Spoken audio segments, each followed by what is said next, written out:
नमस्कार दोस्तों, कैसे हैं आप सभी। एक बार फिर से आप सभी का स्वागत है आपके अपने YouTube चैनल प्रॉफिट स्टडी में। तो फाइनली साथियों, आईटीआई छात्रों के लिए बहुत बड़ी अपडेट निकल के आ रही है, बहुत बड़ी खुशखबरी निकाल के आ रही है।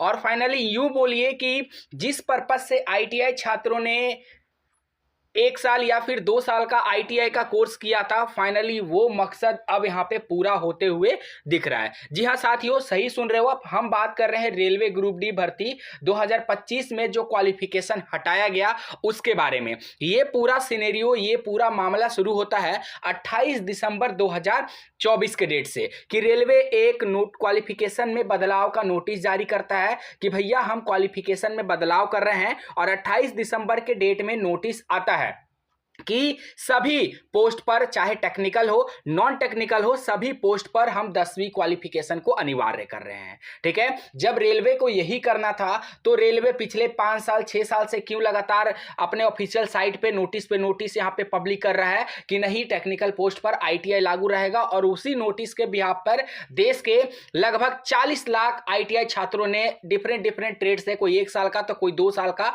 यहां पे आईटीआई का डिग्री प्राप्त किया। उसके बाद 28 तारीख के नोटिस के बाद 2 जनवरी 2025 का ग्रुप डी का नोटिफिकेशन जारी कर दिया जाता है कि पर्टिकुलर आपका क्वालिफिकेशन से रिलेटेड, पोस्ट से रिलेटेड, सीबीटी 1 है, सीबीटी 2 है, सारा डिटेल उसमें मेंशन किया रहता है। और क्वालिफिकेशन का जब बात होता है तो उसमें 10वीं पास योग्यता ही देखने को मिलता है। ठीक है, और साथियों आप लोग को पता है कि हम लोग का सबसे पहला जो हमारे द्वारा यहाँ पे कार्य किया जा रहा, सभी छात्रों के मिलकर कार्य किया जा रहा, पूरी टीम के द्वारा मिलकर कार्य किया जा रहा कि किसी भी कीमत पे आईटीआई को फिर से पुनः बहाल रेलवे ग्रुप डी में कराना है। और चाहे कुछ भी हो जाए, आईटीआई को फिर से वापस लाकर ही रहेंगे। ठीक है, तो सबसे पहले हम लोग सुप्रीम कोर्ट गए थे। सुप्रीम कोर्ट के बाद ये जो केस है वो यहाँ पे कैट कोर्ट में ट्रांसफर कर दिया गया।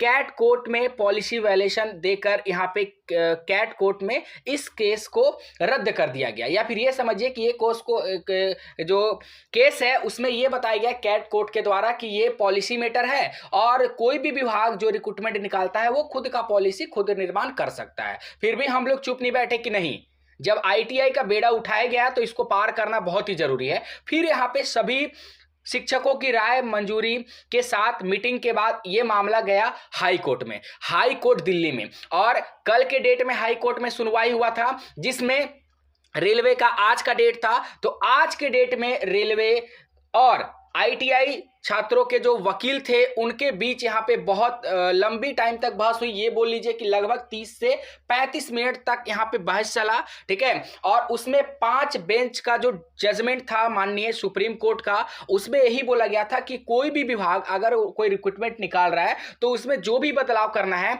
नोटिफिकेशन पब्लिक करने से पहले ही आपको बदलाव करना पड़ेगा। ठीक है, ऐसा नहीं होगा कि आज अगर आप नोटिस पब्लिक कर रहे हो तो 10 दिन के बाद आप बदलाव करोगे, तो ये यहाँ पे एक्सेप्ट नहीं किया जाएगा। ठीक है, तो जब यहां पे आज सुनवाई था तो जो हाई कोर्ट में जब यहाँ पे मामला चल रहा था तो वहां पे न्यायाधीश के द्वारा बस यही बोला गया कि जो आप यहाँ पे नोटिफिकेशन के बाद बदलाव कर रहे हैं वो तो 5 बेंच का जजमेंट तो जो सुप्रीम कोर्ट का, उसके तो खिलाफ है। तो रेलवे के वकील तो सोच रहे थे भैया कि कैट कोर्ट में तो हम लोगों ने जीत हासिल कर लिया, तो उसी के बिहाफ पे बिना कोई तैयारी के हाई कोर्ट पहुंच गए। और हाई कोर्ट में वहां पे हाई कोर्ट दिल्ली के द्वारा उनको बहुत फटकार लगाया गया।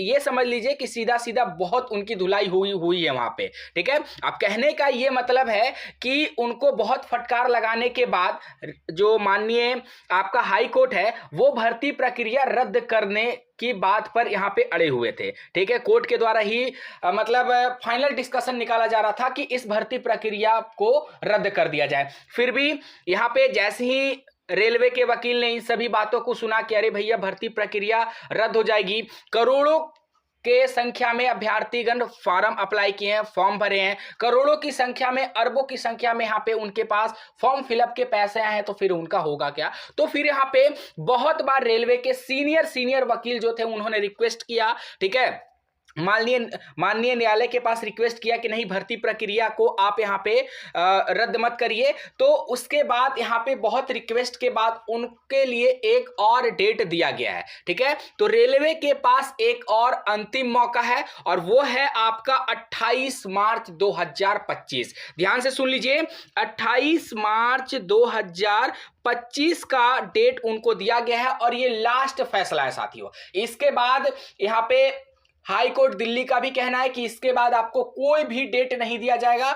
जो भी आपको क्लियरिफिकेशन देना है 28 मार्च 2025 के डेट में जो सुनवाई होगा उसमें आपको देना है। अगर इसमें आप कोई वैलिड डॉक्यूमेंट या फिर वैलिड रीजन नहीं लेके आते हैं जिसके कारण आपने यहाँ पे आईटीआई को हटाया, तो सबसे पहले क्या किया जाएगा कि आप आईटीआई लागू करिए और ठीक, और नहीं तो भर्ती को रद्द करिए। और नहीं तो ऐसा करिए कि भर्ती को पहले रद्द करिए, उसके बाद फिर से नोटिफिकेशन जारी करिए, उसमें आईटीआई को मैंडेटरी रखिए टेक्निकल पोस्ट पे। तो आज की साथियों यही वार्ता थी जो यहां पे कोर्ट में, हाई कोर्ट दिल्ली में यहां पे की गई है। बाकी इंतजार है 28 मार्च 2025 के डेट का। और आप लोग उम्मीद रखिए साथियों कि जो आप लोगों के लिए लड़ा जा रहा, जो आप लोगों के लिए संघर्ष किया जा रहा, वो यहां पे व्यर्थ नहीं जाएगा। इस वीडियो को सभी साथियों तक जरूर से जरूर फॉरवर्ड कर दीजिएगा।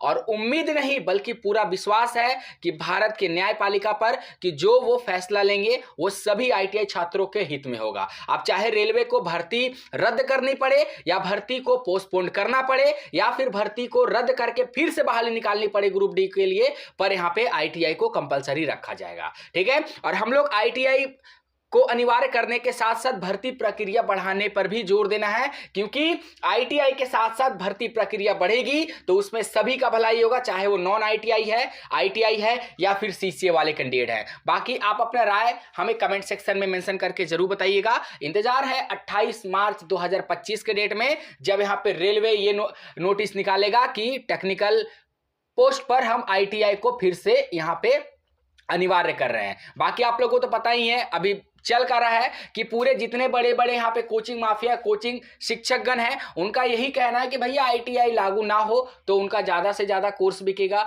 उनके ज़्यादा से ज़्यादा यहाँ पे सेलिंग होगी और इससे ज़्यादा से ज़्यादा अरबों करोड़ों रुपए का वो धन उगाही कर सकते हैं। पर उनका ये जो मंशा है लगता नहीं है कि इस बार कारगर साबित होगा। बाकी अपना राय विचार विमर्श कमेंट सेक्शन में मेंशन करके जरूर बताइएगा।